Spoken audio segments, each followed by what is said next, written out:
அந்த 4 மணிக்கு ரோட்ல விளையாட போனோம்னா என்ன பெரிய விளையாட்டு விளையாடணும் நம்ம சார்? கில்லி விளையாடணும்.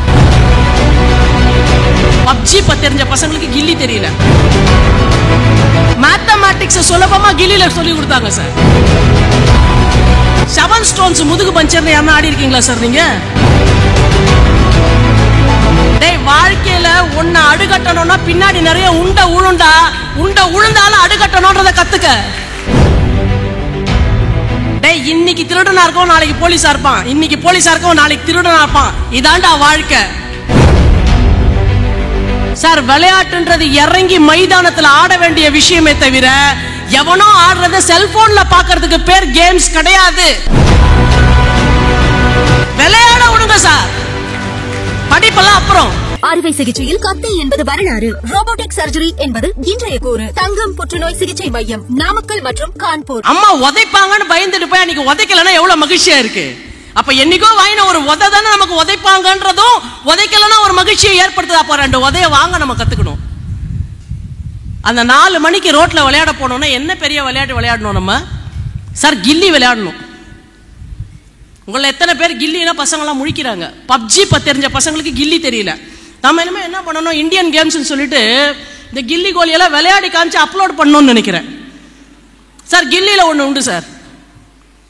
எவ்வளவு பேர் விளையாண்டீங்கன்னு தெரியாது. கில்லினா தெரியுமா? பாய்ஸ்கா தெரியுமா? இங்க ஒரு அடிக்கு ஒரு கம்பு இருக்கும், 1/3க்கு ஒரு கில்லி இருக்கும். என்ன அதுல எவ்வளவு மேத்தமேட்டிக்ஸ் இருக்கு தெரியுங்களா?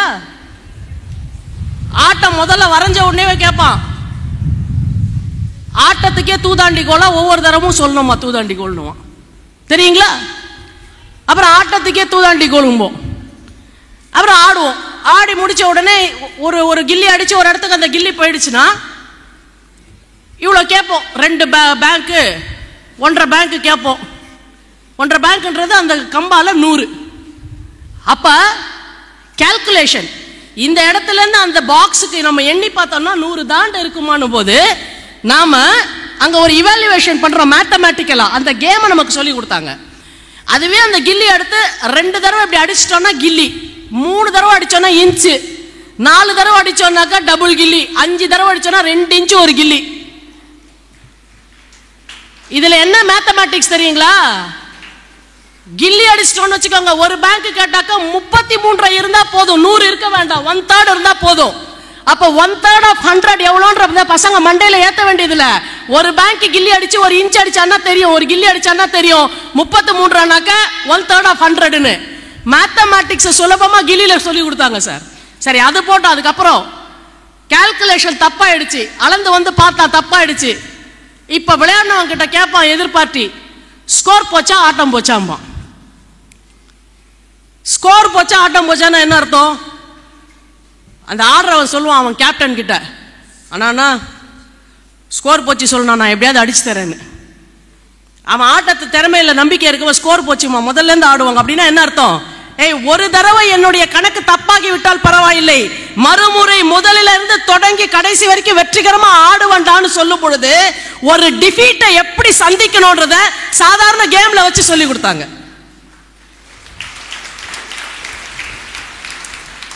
எங்க போச்சு அந்த கில்லி ஆட்டம் சார்? அதை விடுங்க. அதாவது ஒரு மேத்தமேட்டிக்கல் கால்குலேஷன் ரொம்ப எளிமையா ஒரு கேம் சொல்றேன். 7 ஸ்டோன்ஸ் முதுகு பஞ்சர்னு யாரா ஆடி இருக்கீங்களா சார் நீங்க? ஒண்ணுல 7 சப்ப கல் இருக்கும். ஒரு ரவுண்டு வரைஞ்சிட்டு 7 கல் அது மேல அடிக்க வச்சிருவோம். தூரத்துல இருந்து அந்த பாலால அந்த கல்ல அடிக்கணும், 7ம் கீழே விழுந்துரும். இப்ப 2 டீம் இருக்கும். ஒரு டீம் அந்த கல்ல ஒண்ணு மேல ஒண்ணு அடுக்கணும். அதை அடுக்க விடாம எதிர் டீம் பால புடிச்சு பாலாலே முதுகுல அடி சரியான உருண்டை கொடுப்பான். உண்டை வாங்கியிருக்கீங்களா? செம்ம உண்டையா இருக்கும், ரெட்டா இருக்கும். அந்த உண்டைய வாங்கும் போது என்ன நம்ம கத்துக்கிறோம் தெரியுங்களா? டேய், வாழ்க்கையில ஒன்ன அடுகட்டணும்னா பின்னாடி நிறைய உண்ட உழுந்தாலும் அடுகட்டணும்ன்றத கத்துக்க.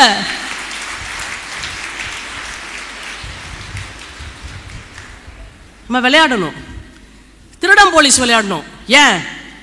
முதல் 1 மணி நேரம் நாங்க திருடன் நீ போலீஸ், 2வது 1 மணி நேரம் நீ திருடன் நான் போலீஸ். டீம் மாத்துவோம். என்ன அர்த்தம்? டேய், இன்னைக்கு திருடனா இருக்கும் நாளைக்கு போலீஸா இருப்பான், இன்னைக்கு போலீஸா இருக்கும் நாளைக்கு திருடனா இருப்பான். இதாண்டா வாழ்க்கை. இதை விளையாட்டுல சொல்லி கொடுத்தா. ஆனா நாம இப்ப என்ன பண்ணிட்டோம், அதை விளையாட்டுல சொல்லி கொடுக்காம பப்ஜி யார் ஏதோ ஒண்ணு அப்படின்னு இப்படியே இருக்கிறோம். சார், விளையாட்டுன்றது இறங்கி மைதானத்தில் ஆட வேண்டிய விஷயமே தவிர எவனோ ஆடுறத செல்போன்ல பாக்குறதுக்கு பேர் கேம்ஸ் கிடையாது. இத ஃபர்ஸ்ட் உங்க பெற்றோர்கள் நீங்க உங்க குழந்தைகளை ரோட்ல இறக்கி தெருவில் நின்று விளையாட விடுங்க, விளையாட விடுங்க சார். படிப்பெல்லாம் அப்புறம்.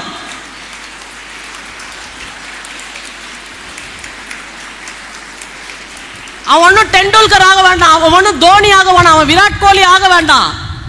சும்மா ரோட்ல இருக்க பசங்களோட கவர் பாலோ கார்க் பாலோ மேட்ச் ஆடட்டும். சேம் 2020 ரோட்ல ஆடட்டும்.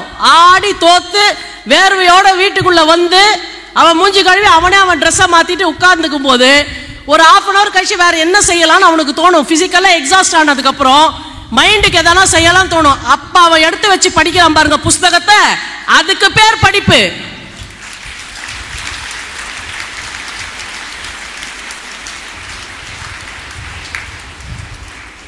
அதனாலதான் பாரதி சொன்னான், காலை எழுந்தவுடன் படிப்பு, பின்பு கனிவு கொடுக்கும் நல்ல பாட்டு, மாலை முழுதும் விளையாட்டு என்று வழக்கப்படுத்தி கொள்ளு பாப்பா. நான் முட்டாளா சொல்லல பாரதி.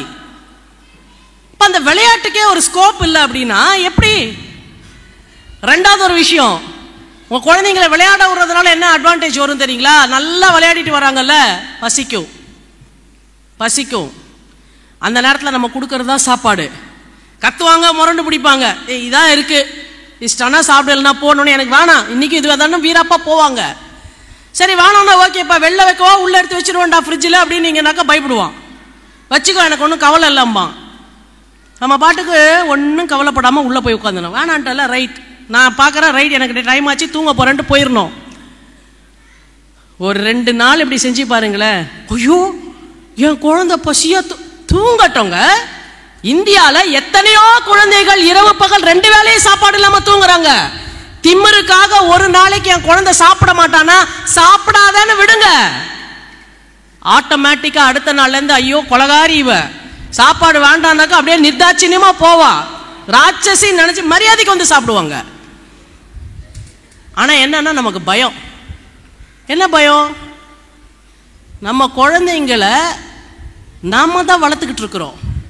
நம்ம குழந்தைங்களுக்கு நாம தேவை, ஆனா நம்ம குழந்தைங்க மேல நாம அன்பு செலுத்தி கொண்டு இருக்கிறோம். நீங்க எப்படி பண்ணிட்டீங்க? பயந்து பயந்து இன்னைக்கு பெற்றோர்கள் நமக்கு தான் குழந்தைகள் தேவை, அவர்களுக்கு நாம தேவையே இல்லைன்ற மாதிரி ஒரு மாயையை கிரியேட் பண்ணிட்டீங்க. இந்த மாய வலையில இருந்து பேரண்ட்ஸ் முதல்ல வெளியே வராத வரைக்கும் அந்த பேரண்டிங்கை உங்களால சரியா செய்ய முடியாது. ரெண்டாவது லெசன்ஸ், பாடங்கள்.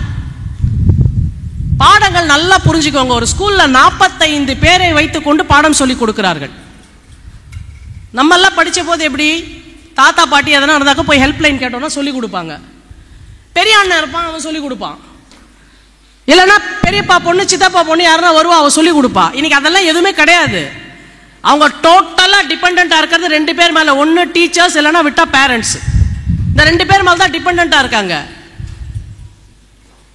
உங்களுக்கு தெரியல அப்படின்ன உடனே என்ன பண்றீங்க? நேரம் ஒரு டியூஷன் டீச்சரை கூட்டிட்டு போய் அந்த டியூஷன் டீச்சரை விட்டு எனக்கு என்ன பண்ணுவீங்கன்னு தெரியாது, 100 வரணும். வராது சார். என்னை சுட்டு போட்டாலும் எனக்கு மேத்ஸ்ல 100 வராது, எனக்கு 35 வந்தா போதும்னு நினைக்கிறாள் நான். இந்த ஸ்கூல்லயும் 35 மேத்ஸ்ல தேர்னா போதும்னு நினைக்கிறவங்க இருப்பாங்க. மேத்ஸ் வரலன்னா கவலையே படாதீங்க, அதை பத்தி கவலையே படாதீங்க, பயப்படாதீங்க. மேத்ஸ் இல்லாமலும் இந்த உலகத்துல வாழலாம்.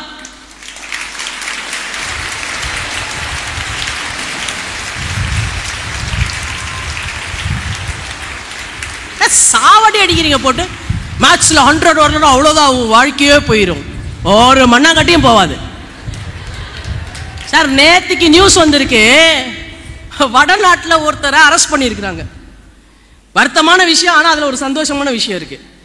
எதுக்குடா பாவி அரெஸ்ட் ஆன நீன்னு பார்த்தா, சார் அவன் சமோசா விற்கிறவன். சார் சமோசா விற்கிறவனை அரெஸ்ட் பண்ணியிருக்காங்க. எதுக்காகனா, சமோசா ஒரு ஐட்டம் மட்டும்தான் விற்பானா அவன் கடையில். ஆனால் அவனுடைய ஆனுவல் டர்ன் ஓவர் இன்கம் வந்து 80 லட்சம் ரூபாய். 40 லட்சம் ரூபாய்க்குள்ள இன்கம் இருந்தாதான் ஜிஎஸ்டி கட்ட வேண்டாம், 40 லட்சம் ரூபாய்க்கு மேல இருந்தா ஜிஎஸ்டி கட்டணும்.